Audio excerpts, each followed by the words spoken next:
I've been up way too long, clock just hit 3. What's up YouTube, it's Blue here. Today I'm going to be going through a quick mixing tutorial just to show you guys how I like to pan my instruments inside of Ableton, just using built-in features. The goal of today's lesson is to show you guys how to give all of your instruments space in the track and just to find a certain pocket in the track where a certain melody or chord progression can fit. So just to start off, I'm going to play you guys the demo that I'm working on right now, just raw and unfiltered.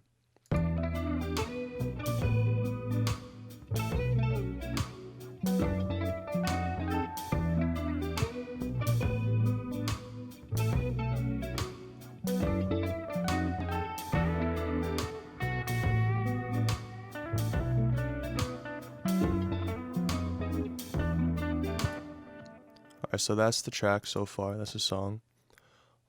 Basically what I'm going to start off with is just showing you guys that on every track here, as you can see, if you're just getting into Ableton, we'll start with this main loop. So this is the main guitar loop. In order to get to the panning settings, okay, you're going to go all the way to the right here. This is your volume knob, very important when you're mixing.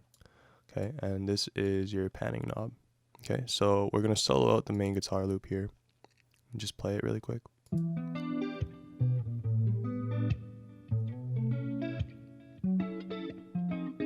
Okay, so when we are panning, there's two different ways. Okay, so this right here, just being able to go left and right simply like that with the drag of a mouse, that's just regular stereo panning mode.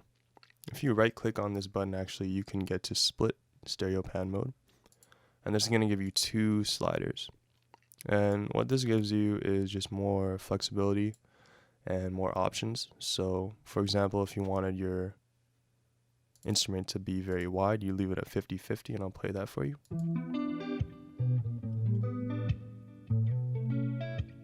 If you wanted one side wide and one side narrow, I could do 50 and maybe say 15 right. So 50 left, 15 right. See how this sounds?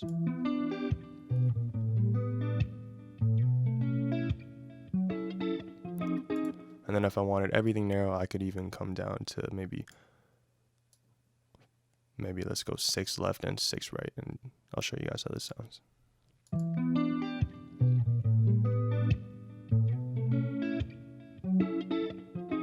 Okay, so those are all the different options that you have in split stereo pan mode.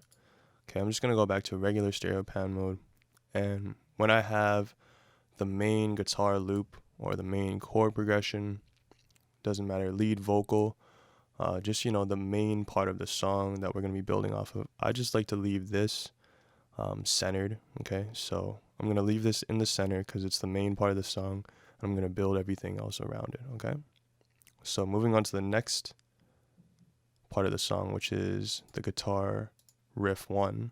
Okay, let's listen to it really quick.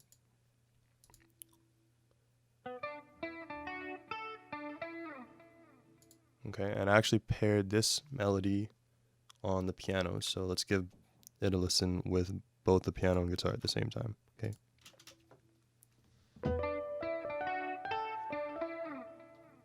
Okay, and if you guys are curious on how to solo out 2 tracks at once, all you got to do is solo out one and then control click the other solo button. Okay, and this is just telling me that I'm only listening to these 2 tracks right here. Okay, so what I want to do with this is basically I want to put them in different pockets. Okay, so with the guitar, I'm going to find a pocket for it.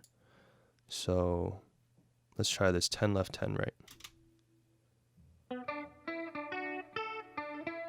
Okay, so very narrow. And with the piano, I'm going to leave it at 50 left, 50 right, just to keep it wide, and let's hear how it sounds together.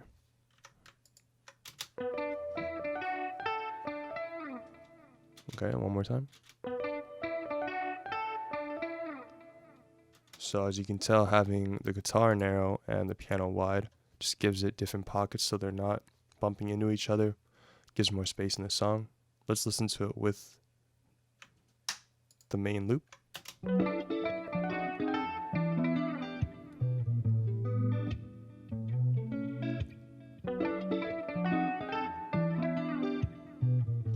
So just from listening, just more spacious, nothing is really interfering with each other. That's what we want when we are panning, okay? So the next part of the song is this second riff that's going to be playing during the hook. I'm going to solo out just this one instrument first. Just a little guitar riff, and I think I doubled it an octave higher.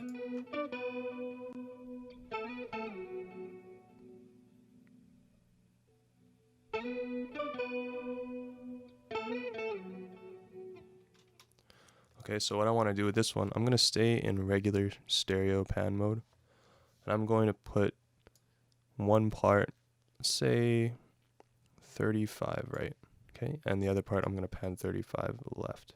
I just want to keep uniformity. Don't want to do anything too crazy. Keep it kind of symmetrical. So let's listen to how it sounds right now.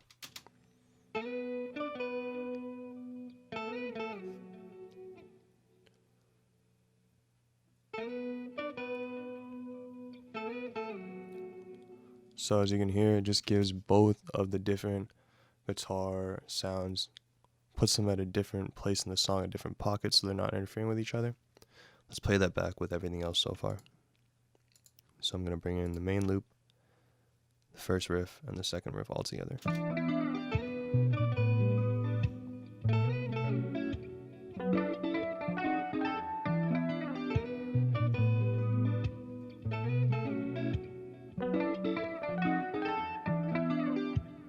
Okay, so those are all the different melodies in the song, just giving them a different pocket, okay, so that they're not interfering with each other.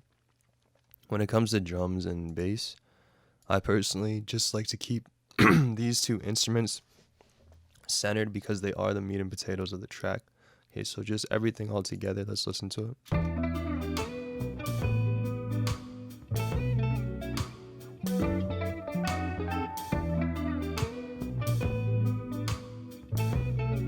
So as you can tell, just a lot more space. Everything is kind of sitting in a different pocket, which is exactly what I want.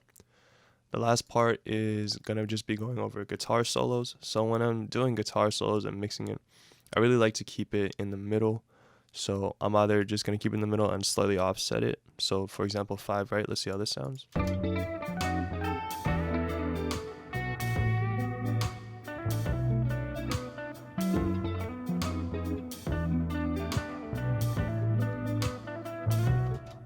And I really just think that works, especially for guitar solos. I want it to sound like if you were listening on a live stage, right, the guitar player might be just slightly off to one side of the stage, just soloing, and that's the sound that I'm going for. So that's basically going to be it for today's video.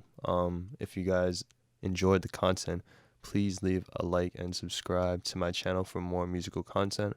I'm going to be doing more Ableton tutorials, more guitar lessons, bass lessons, all kinds of musical content. So if you guys are interested, just stay tuned. Other than that, have a blessed day, and I'm out.